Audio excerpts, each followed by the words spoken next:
Bonjour à vous et bienvenue dans la deuxième capsule de la série sur les conditions de travail dans l'industrie de la mode.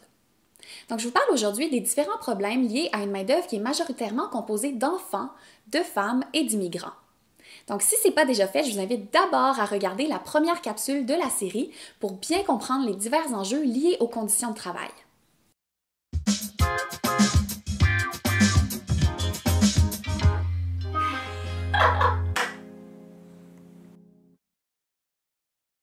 Les enfants représentent une main-d'œuvre très vulnérable et travaillent souvent dans des conditions dangereuses. Quand on pense à mauvaises conditions de travail, on pense souvent au travail des enfants. Parce que pour nous, en Occident, c'est complètement insensé de faire travailler des enfants et de les priver de leur jeunesse et de leur éducation. Par contre, dans les pays en développement, où les salaires sont souvent extrêmement bas, l'argent rapporté par les enfants peut réellement faire une différence pour payer les dépenses courantes, comme par exemple le logement ou même la nourriture. Donc la solution, c'est pas nécessairement d'interdire le travail des enfants, mais plutôt de mieux le réglementer ou encore d'offrir un meilleur salaire aux adultes pour que les enfants n'aient tout simplement pas à travailler. Les femmes occupent majoritairement les emplois d'ouvrières, alors que les postes supérieurs sont souvent occupés par les hommes. Les femmes sont souvent préférées aux hommes pour ce type d'emploi à cause de leur plus grande vulnérabilité et leur plus faible pouvoir de négociation. Elles sont aussi souvent soumises à du harcèlement verbal, sexuel et physique.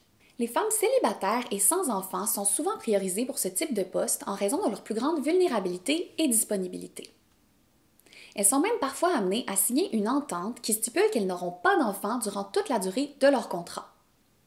Certaines doivent même prendre des contraceptifs oraux devant leurs supérieurs. Donc vous comprendrez que si par malheur elles tombent enceintes, elles essaieront à tout prix de le cacher, ce qui mène souvent à des anomalies congénitales en raison du manque de précaution. Finalement, les immigrants illégaux représentent aussi une main-d'œuvre qui est très vulnérable dans l'industrie de la mode. Puisqu'ils travaillent souvent illégalement, leurs supérieurs peuvent en profiter pour les menacer de les dénoncer s'ils ne se plient pas à leurs règles. Donc, ils gagnent souvent un salaire qui est encore plus bas que les ouvriers locaux et travaillent dans des conditions qui sont encore bien pires. Dans la dernière capsule de la série sur les conditions de travail dans l'industrie de la mode, je vais vous donner quelques pistes de solutions en vous expliquant ce que les gouvernements, les manufacturiers, les entreprises de mode et surtout nous, les consommateurs, peuvent faire pour mener au changement. Donc, en attendant, si vous voulez obtenir des trucs pour consommer de manière responsable, je vous invite à télécharger gratuitement le e-book offert par Gaia et Duboss. Et maintenant, je veux entendre ce que vous pensez. Donc, laissez votre commentaire en expliquant ce qui vous a le plus choqué dans la capsule d'aujourd'hui ou encore en partageant avec nous quelles actions vous entreprenez pour consommer de manière éthique. Merci infiniment d'avoir regardé la capsule d'aujourd'hui.